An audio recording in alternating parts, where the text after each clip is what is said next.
اب نوٹ کر لیجئے، یہ کتابیں اگر آپ پڑھنا چاہیں تو کتاب الملاحم میں پڑھیے۔ بدترین عذاب عربوں پر آیا کھڑا ہے، سروں پر تنا ہوا ہے، بدترین۔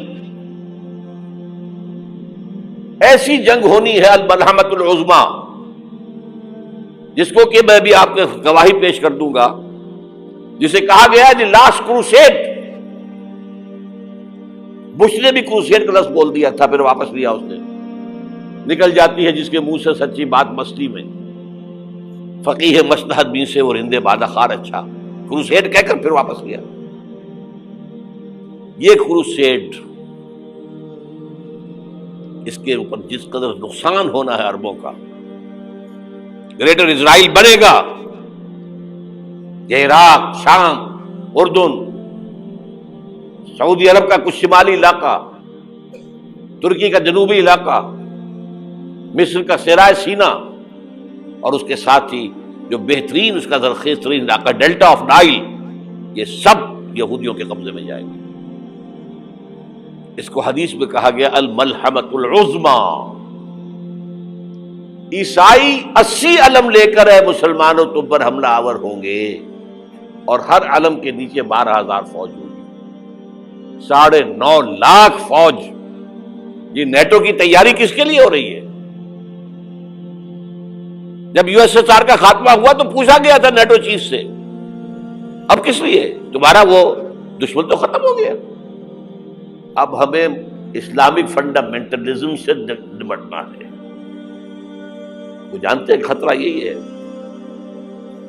اب اسلام ابھر سکتا ہے، مسلمانوں کے سینوں کے اندر وہ آگ ہے، اوپر خاکستر آ گیا ہے، تمہیں اٹھانا بیٹھنا، یہ اندر تو انگارہ ہے، اوپر سے راکھ ہے، اس سے دھوکہ نہ کھا جانا ان کے دلوں کے اندر۔ اور بش نے کہا تھا مسلمان چاہتے ہیں کہ ہسپانیہ سے لے کر انڈونیشیا تک نظام خلافت قائم کریں، اور میں حیران ہوا تھا کہ اس کمبخت کو ہسپانیہ کا خیال کیسے آ گیا؟ ہمیں تو کبھی آتا ہی نہیں، اب ہم تو بھول گئے، وہ تو 500 برس پرانی بات ہے جبکہ وہاں سے ہمیں نکال دیا گیا تھا۔ اگرچہ اقبال نے کہا تھا ہے ارض فلسطین پہ یہودی کا اگر حق، ہسپانیہ پر حق نہیں کیوں اہل عرب کا؟ ہسپانیہ میں تو 800 سال حکومت کی مسلمانوں نے، اور ابھی 500 برس سے گزرے ہیں نا۔ یہودی تو ارض مقدس سے 2000 سال نکالے گئے، انہیں لا کے آباد کیا گیا، عربوں کے سینے میں خنجر پھونک دیا گیا۔ وہ چھوٹا سا ملک جو چاہتا کرتا، کوئی پوچھنے والا نہیں۔ امریکہ جیسے اپنے بیٹے کی حفاظت کرے ویسے کرتا ہے اس کی۔ اور حضور نے فرمایا ہے وہ جنگ جب ہوگی تو ایک باپ کے اگر 100 بیٹے ہوں گے تو 99 ختم ہو جائیں گے، ایک بچے گا۔ یہ حدیث ہے، حدیث ہے صحیح۔ اور آپ نے فرمایا ویل للعرب من شر قد اقترب، عربوں کے لیے ہلاکت ہے، عربوں کے لیے بربادی ہے اس شر سے جو قریب آ چکی ہے۔ اور آج جس طرح انہوں نے ان کی تہذیب کو اختیار کر لیا ہے، دبئی جا کر دیکھیے، بدترین مغربی معاشرہ جو ہے وہ دبئی کے اندر ہم نے قائم کر کے دکھا دیا۔ اب سعودی عرب اس راستے پر بڑھ رہا ہے۔ اور اس کے بعد نمبر 2 پر جو ہے ہم پاکستانی ہیں، لیکن میں اس کے وہ پہلی بات جو کہہ رہا ہوں وہ تو یقینی ہے، اس میں تو احادیث صحیحہ موجود ہے۔ اگرچہ اس کے بعد پانسا پلٹے گا، پھر حضرت مہدی کا ظہور ہوگا، حضرت عیسیٰ کا نزول ہوگا، اور وہ گریٹر اسرائیل گریٹر گریو یارڈ بنے گا یہودیوں کا، ایک ایک یہودی قتل ہوگا اور دفن ہوگا۔ یہ بات میں ہونا ہے، میں پہلی بات پر فرض کر رہا ہوں۔ وہ پانسا پلٹے گا جب پلٹے گا، ابھی جو سامنے ہے وہ کیا ہے؟ جس ملحمۃ العظمیٰ کہا حضور نے، جسے آرمگیڈون کہتے ہیں عیسائی۔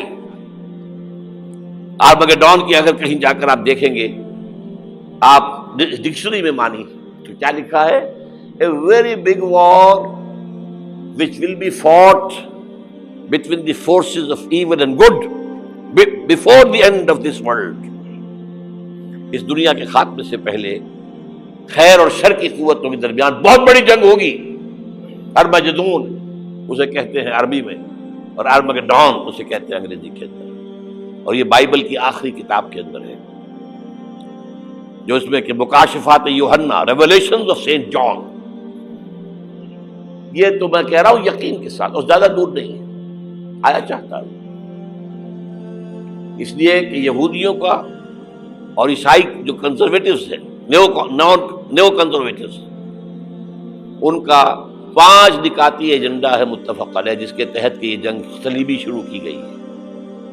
تو سن لیجئے آپ. آرمیگیڈون نمبر 1، گریٹر اسرائیل قائم ہو جانا اس کے نتیجے میں نمبر 2، مسجد اقصی اور قبۃ الصخرہ کو گرانا نمبر 3، وہاں 3rd ٹیمپل، وہ مسجد جو حضرت سلیمان نے بنائی تھی 1000 قبل مسیح میں، پھر برباد کی تھی نبوکدنضر نے، دوبارہ بنائی گئی، پھر دوبارہ ختم ہوئی 70 عیسوی تک گری پڑی ہے. ان کا خانہ کعبہ گرا ہوا ہے 70 عیسوی سے لے کر آج تک. ایک دیوار ہے ویلنگ وال، جہاں جاتے ہیں، روتے ہیں، پیٹتے ہیں، ماتم کرتے ہیں، وہاں وہ بنے گا 3rd ٹیمپل. اور نمبر 4، اس میں لا کر رکھا جائے گا تخت حضرت داؤد کا. یہ تخت کہاں ہے اس وقت؟ یہ لندن شریف کے اندر، جو ان کی پارلیمنٹ کا جو چرچ ہے، ویسٹ منسٹر ایبے، اس میں رکھا ہوا ہے. ایک پتھر تھا جس پر بٹھا کر حضرت داؤد کی تاج پوشی ہوئی، پھر حضرت سلیمان کی ہوئی، پھر وہ پتھر رکھ دیا گیا جب حضرت سلیمان نے بنایا ہیکل مسجد اقصی، وہاں رہا وہ. ہر بادشاہ جو تھا یہودی اسی کے اوپر بٹھا کر اس کی تاج پوشی ہوتی تھی. سن 70 میں ٹائٹس نے گرایا اسے، ہیکل کو، وہ پتھر لے گیا، وہاں سے روم گیا، روم سے آئرلینڈ گیا، آئرلینڈ سے اسکاٹ لینڈ آیا، اسکاٹ لینڈ سے انگلینڈ آیا، اور اب وہ رکھا ہوا ہے 14ویں صدی عیسوی سے آج تک. وہ ویسٹ منسٹر ایبے میں رکھا ہوا، ایک کرسی کی سیٹ میں اسے بنا دیا گیا ہے تخت کی شکل میں. اب انگریزوں میں کوئی ملکہ ہو، کوئی بادشاہ ہو، جس کی بھی تاج پوشی ہونی اس میں ہو، یہ لا کر رکھا جائے گا 3rd ٹیمپل میں.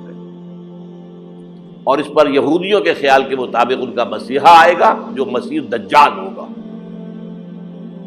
عیسائیوں کے خیال کے مطابق حضرت عیسیٰ آئیں گے، وہ ہمارا بھی خیال ہے حضرت عیسیٰ آئیں گے علیہ السلام. بہرحال یہ تو بعد کی باتیں ہیں نا. اس وقت جو میں عرض کر رہا ہوں، عربوں پر بہت بڑا عذاب، اور پاکستان کا معاملہ البتہ یہ ہے، میں یقین سے نہیں کہہ سکتا. ہینگنگ ان دی بیلنس، ہو سکتا ہے اللہ تعالیٰ ہم پر رحم فرمائے، ہو سکتا ہے، اگرچہ اس کی کچھ شرائط ہوں گی.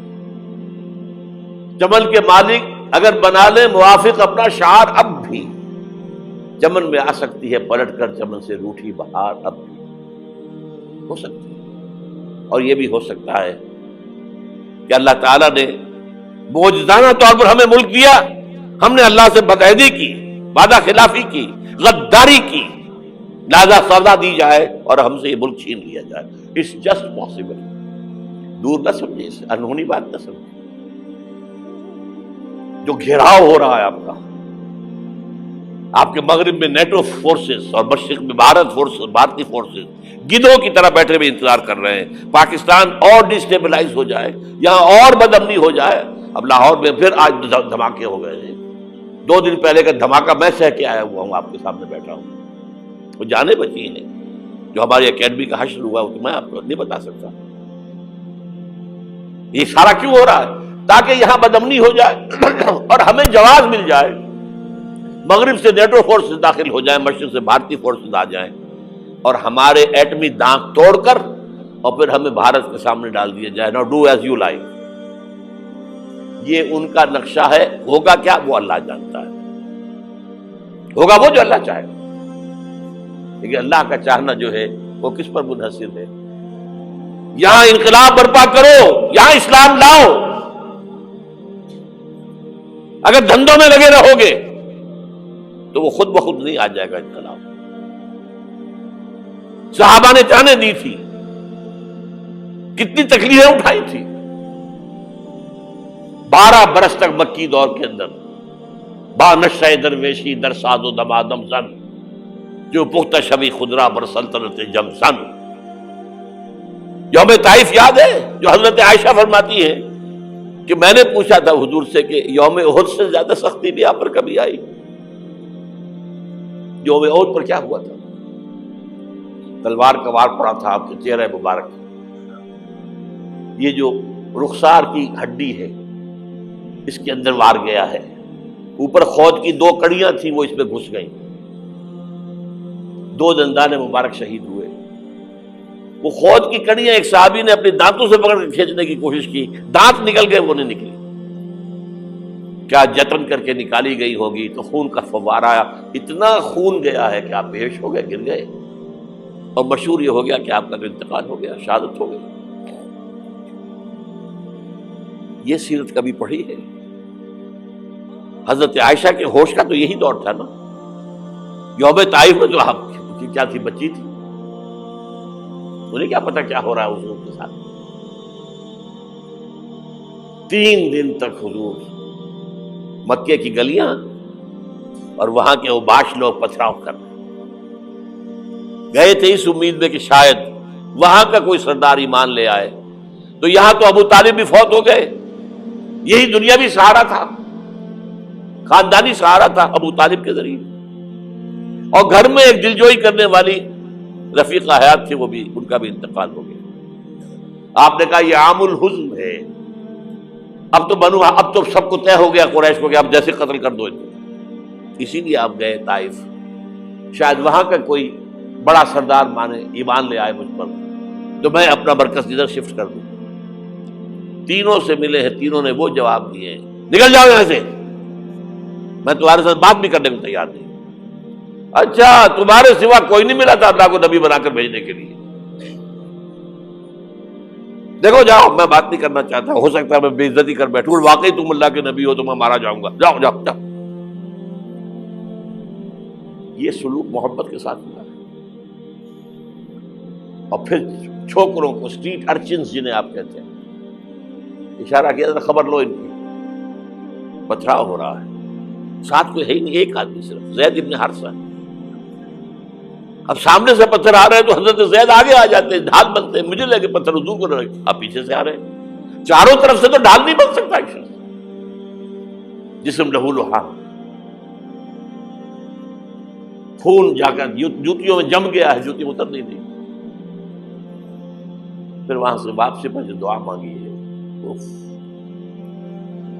اللہم الیک اشکو ضعف قوتی وقلت حیلتی وہوانی علی الناس، اے اللہ تیری جناب میں فریاد لے کر آیا ہوں اپنے قوت کی کمی کا، اپنے وسائل کی کمی کا، اور جو ذلت و خواری ہو رہی ہے لوگوں کے سامنے، الا ملتقننی، مجھے کس کے حوالے کر دیا ہے، الا بعیدی یتجہمنی، یہ میرے اوپر ہجوم کر کے آ جائے، حملہ کرے، اور عدو ملکتا امرے، یہ دشمن کے حوالے میرا معاملہ کیا، جو چاہے کر دے وہ۔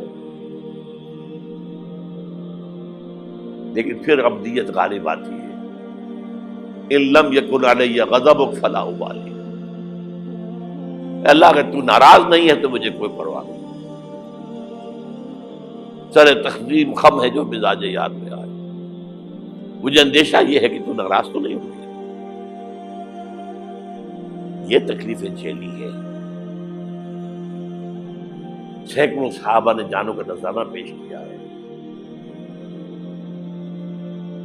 احزاب کی جنگ میں فاقوں پر فاقے ہو رہے تھے، اور ان فاقوں کی حالت میں خندق کھودنے کا حکم ملا ہے، لوگوں کی کمریں دوہری ہو رہی ہیں، پتھر باندھے ہیں اپنے پیٹوں سے، اپنی چادروں کے ساتھ کس کر کمر دوہری نہ ہو جائے،